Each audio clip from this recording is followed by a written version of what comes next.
Bom dia, estou aqui com o irmão Jaciel, né? Que nessa manhã, a paz do Senhor, irmão. Paz do Senhor. Que nessa manhã ele vai deixar uma palavra, né? E que possamos nos alimentar também, né? Com o que o irmão vai falar da parte de Deus. Que nós venhamos parar, né? Para meditar nessa manhã de segunda-feira. Amém? Amém. Todos aqui, ele, por enquanto, né? Para poder fazer, né, o nosso trabalho e a obra de Deus também. Glória. Amém? Amém. A paz do Senhor para os irmãos, graça e a paz do nosso Deus, nosso Salvador, Jesus Cristo, né? Queremos louvar a Deus mais esse dia de segunda-feira na presença de Deus, né? Louvado seja o nome do Senhor. Aqui, ó. Tá bom. Louvado seja o nome do Senhor. Queria deixar uma palavra para os irmãos, né? Louvado seja o nome do Senhor, que se encontra no livro do profeta Ezequiel, capítulo de número 37. Louvado seja o nome do Senhor. E deixar uma palavra de meditação para o coração dos irmãos. Creio que todos que estão me ouvindo, né, por esse vídeo, né, louvado seja o nome do Senhor, receberá da parte de Deus. Amém? Sou o evangelista Jaciel, louvado seja o nome do Senhor, trabalho na Ortoluc, estamos aqui para anunciarmos o evangelho de Deus. Amém? Ezequiel 37 diz assim: e veio sobre mim a mão do Senhor, e o Senhor me levou em espírito, e me pôs no meio de um vale que estava cheio de ossos, e me fez andar ao redor deles, e eis que eram muito numerosos sobre a face do vale, e estavam sequíssimos. E me disse: filho do homem, poderão viver estes ossos? E eu disse: Senhor Jeová, tu o sabes. Então me disse: profetiza sobre estes ossos, e dize-lhes: ossos secos, ouve a palavra do Senhor. Amados, quando olhamos esse capítulo de número 37, todos nós sabemos que Ezequiel, antes de ver essa visão simbólica, Ezequiel, antes de ir para ser levado cativo para a Babilônia, Ezequiel foi um daqueles que foi levado para o cativeiro babilônico, sabendo que Israel agora se encontra em um declínio espiritual muito grande, porque Moisés e os profetas do passado falavam também deste cativeiro. Mas Deus agora começa a dar essa visão a esse profeta, por nome Ezequiel. O nome Ezequiel significa Deus fortalece. Significa que Ezequiel, ao ser levantado agora no cativeiro para poder trazer a esperança para o povo de Israel, significa que Deus agora vai fortalecer Ezequiel e Israel dentro do cativeiro.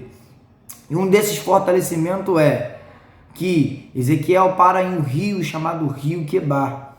Para quem não sabe, o nome do pai de Ezequiel era Buzir, né? Alguns vão dizer que Ezequiel era casado, louvado seja o nome do Senhor. E Ezequiel também era sacerdote antes de ir para o cativeiro. Agora Ezequiel é chamado para profetizar. Ezequiel agora está sendo chamado para profetizar no meio desse cativeiro. Só que o mais importante é que essa visão que ele está tendo, ele está vendo como está o estado de Israel no cativeiro. O primeiro texto do 37 vai dizer: e veio sobre mim a mão do Senhor. Subentendendo que a expressão mão aqui no texto de Ezequiel 37, a expressão hebraica significa iad. Quando nós olhamos a palavra iad, entendemos que Deus não tem forma, não tem rosto e não tem mãos. Mas o texto quer enfatizar de que Deus é uma luz, uma glória, né? Como Yohanan ou João, capítulo 1, né? O João Batista, quando está anunciando sobre a vinda do Cordeiro, lá vai dizer sobre a palavra e Deus, né? No princípio era a palavra, esta palavra estava com Deus, essa palavra era Deus. Se você continuar os textos abaixo, você vai ver que o texto vai dizer: e Deus nunca foi visto por ninguém, mas o Filho do homem que estava no seio do seu Pai foi a quem o revelou. Subentendemos que Deus não tem face, não tem corpo, não tem nada. Mas subentendemos que Deus é um Deus invisível, mas que é um Deus glorioso, que possui uma glória. E essa expressão veio sobre mim a mão do Senhor, subentendendo que a mão aqui é a glória de Deus. Então a glória de Deus pega o profeta Ezequiel. E o texto vai dizer, né? E o Senhor me levou em espírito. Subentendemos que agora uma glória toma o profeta Ezequiel e automaticamente o profeta Ezequiel agora deixa de olhar fisicamente e começa a ver de um modo espiritualmente. A palavra espírito no hebraico significa Ruach HaKodesh, né? Ruach HaKodesh, Espírito Santo, que significa Ruach HaKodesh, mas o espírito significa Ruach, ou seja, o espírito, ou seja, e veio sobre mim a mão do Senhor e o Senhor me levou em espírito. Então, subentendendo que Deus leva o espírito de Ezequiel, né, neste cativeiro. Aí o texto vai dizer, me pôs no meio de um vale que estava cheio de ossos. Vale é um lugar onde habitava em Jerusalém, porque essa profecia de Ezequiel é profética à era messiânica. Subentende de que este vale aconteceria e Ezequiel vê ossos, porque além de ser ossos, essa visão é uma visão simbólica. Ossos aqui representam pessoas, vidas humanas, né, que estavam em decomposição, estavam em formato de ossos, né? Então, o versículo 2, e me fez andar ao redor deles. Ezequiel começa a andar em espírito ao redor desses ossos. E o texto vai dizer, e eis que eram muito numerosos sobre a face do vale, que estavam sequíssimos. Ezequiel, além de ver um número de ossos, Ezequiel vê também que os ossos estavam sequíssimos. E estavam como se na face de Ezequiel, tudo sequíssimo, é o que Ezequiel vê. Então Deus agora desce e chama Ezequiel de filho do homem. Por que Deus chama Ezequiel de filho do homem? Para mostrar que ele é um filho de um homem. Para saber que ele não é um homem divino, mas que ele é um filho de um homem, de alguém com quem, aleluia, Ezequiel também tinha um pai. Ezequiel não era um homem órfão, mas era um homem que tinha pai, por isso que ele era filho de um homem, para mostrar que ele era um homem humano. E poderão viver estes ossos? Então Deus agora mostra a Ezequiel como estava Israel no cativeiro. Esses ossos de quem, aleluia, Deus está mostrando para Ezequiel era o povo de Israel, que estava no cativeiro babilônico agora, sendo oprimido, sendo obrigado a viver debaixo de estatuto babilônico, sendo obrigado a viver debaixo de tradições babilônicas, sendo obrigado a servir aos deuses dos babilônicos. Então Deus agora dá uma palavra de esperança, levanta esse profeta por nome Ezequiel, para que ele tenha, aleluia, a necessidade e o conhecimento de poder profetizar. Ezequiel agora recebe um grande chamado. E o chamado de Ezequiel é profetizar, trazer uma profecia para o povo de Israel, porque a Bíblia vai dizer que Israel estava numa crise espiritual muito baixa dentro do cativeiro. Eu quero começar liberando uma palavra para você esta manhã. Talvez você se encontre em um estado da tua vida que está espiritualmente muito baixa. Talvez você está sem esperança. Talvez para onde você foi levado, talvez para onde você foi introduzido aí, ou talvez você fez algo, aleluia, contra o teu Deus que te levou à consequência de estar naquele lugar, e você acredita que Deus não está lá onde você está e aonde foi introduzido você está. Eu quero dizer para você que da mesma forma como Ezequiel estava dentro daquele cativeiro junto com o teu povo, Deus manda te dizer que por mais que aonde você estiver, em que situação, estado que você estiver, Deus tem uma palavra e uma profecia para a tua vida. Louvado seja o nome do Senhor. E quando o meu próprio Deus mesmo falou que pode ser números de ossos, pode estar você e uma multidão de pessoas, mas a profecia que Deus tem para a sua vida, aleluia, também terá para a vida do seu próximo. Louvado seja o nome do Senhor. Não importa a situação, ou em que vale, ou em que situação você esteja, mas o mais importante de tudo é: não se preocupa, porque Deus sempre vai falar com você, né? E o 3 vai dizer: e me disse, filho do homem, poderão viver estes ossos? E eu disse, Senhor Jeová, é tu que sabes. Compreendemos que Deus faz uma pergunta para o profeta, dizendo: Ezequiel, esses ossos aí podem ter vida? Esses ossos aí podem viver? Podem ter vida? Porque os ossos que estavam ali, Ezequiel viu muita decomposição. Ezequiel viu que os ossos estavam totalmente secos e não tinha nada que pudesse trazer a vida àqueles ossos. Ezequiel, ao responder ao Senhor, ele mesmo disse: Senhor, é somente tu que sabes. Ezequiel sabia o tamanho do poder da mão de Deus. Ezequiel sabia o quanto Deus tinha poder. Ezequiel já conhecia a Torá, a lei de Cor. Ezequiel sabia sobre Gênesis 2:7, que diz que Deus criou o homem do pó da terra e fez o homem à imagem e à sua semelhança, e do pó da terra ele fez e soprou fôlego de vida. Ezequiel sabia que a vida daqueles ossos não estava, aleluia, sobre as tuas mãos, sobre o peso de suas mãos. Ezequiel sabia que o único que poderia trazer a ressurreição para aqueles mortos era Deus.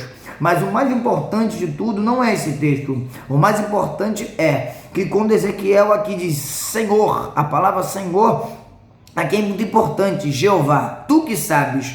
O 4, Ezequiel recebe a planta. Ezequiel agora recebe a planta de Deus, dizendo o versículo 4: então me disse, profetiza sobre estes ossos e dize-lhes, ossos secos, ouve a palavra de Deus.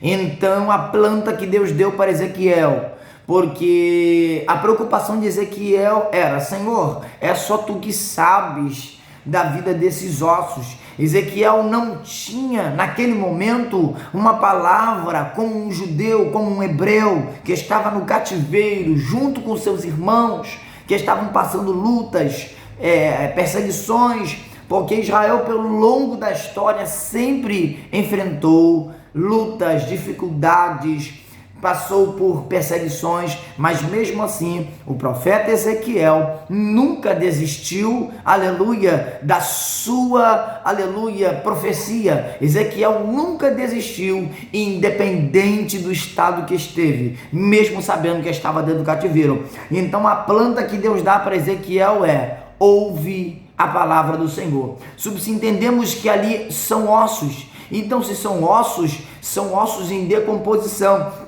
Então, se são ossos, são pessoas que estão ali mortas, né? Sem esperança, sem vida. Não há como chegar a um período de ossos. É sinal que aquele corpo está em enorme declínio. Então, subentendendo que no meio daqueles ossos, sabe o que Deus, o osso do corpo mais importante que Deus procura naqueles ossos são os ouvidos. Porque no meio daqueles ossos tinha vários ossos. Ali tinha ossos da perna direita, ossos da perna esquerda, ossos do braço, ossos de tudo quanto é parte do corpo. Mas o mais importante é que quando Ezequiel dissesse para os ossos, ouve a palavra, de fato, para ouvir, ele procuraria os ossos do ouvido. Então subentendemos que Deus está à procura de crentes que ouçam a sua palavra, que crentes que ouçam a palavra de Deus. Talvez você hoje é um osso seco, talvez há muito tempo você não escuta a palavra de Deus, Você já não escuta mais o Evangelho de Deus. Você já não conhece mais a voz de Deus. Mas eu tenho uma palavra para você nessa manhã. E esta palavra que está se encontrando lá no livro de João, do Evangelho do capítulo 1, que vai dizer: no princípio era o Verbo. O Verbo, ele estava com Deus.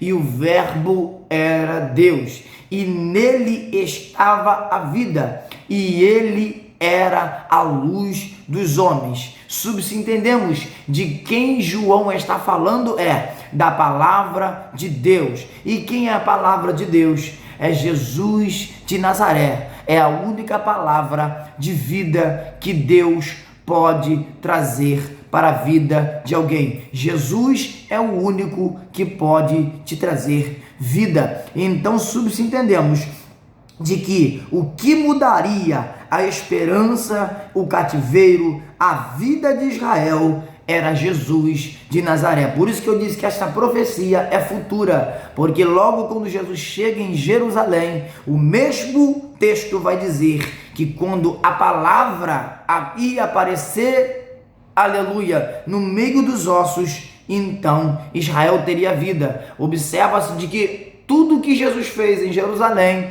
trouxe vida. Ele curou homens, ele curou mulheres, ele libertou os endemoniados, ele trouxe cura, ele fez tudo aquilo, ele ensinou, ele doutrinou, ele discipulou muitos povos na terra. E o mais importante é que não importa a situação em que você está vivendo. Talvez você está vivendo em um momento de um cativeiro muito grande. Talvez o seu cativeiro está te oprimindo, não te dando esperança. Mas eu creio que a palavra de Deus irá mudar a sua vida, irá mudar a sua história, tá? Muito obrigado por todos, estar ouvindo essa palavra hoje. Então esse é o texto de Ezequiel, que é o mais importante de tudo. Então não se preocupa, porque independente do cativeiro, independente do vale em que você se encontra, Deus irá mostrar o grande poder que Ele tem no meio do vale que você está vivendo. Amém? Muito obrigado, por você estar escutando essa palavra, e que Deus abençoe a sua vida e que o eterno vosso Deus continue sobre os vossos corações, tá? Então agora eu irei recitar uma bênção para todos vocês, dos filhos de Israel, e que o eterno vos abençoe e te guarde, e que o eterno faça resplandecer o seu rosto sobre ti, e tenha misericórdia de ti, e que ponha em ti a paz. Tenha um ótimo dia para todos, e a paz do Senhor. Estava gravando ainda. Tava? Tava. Então parei.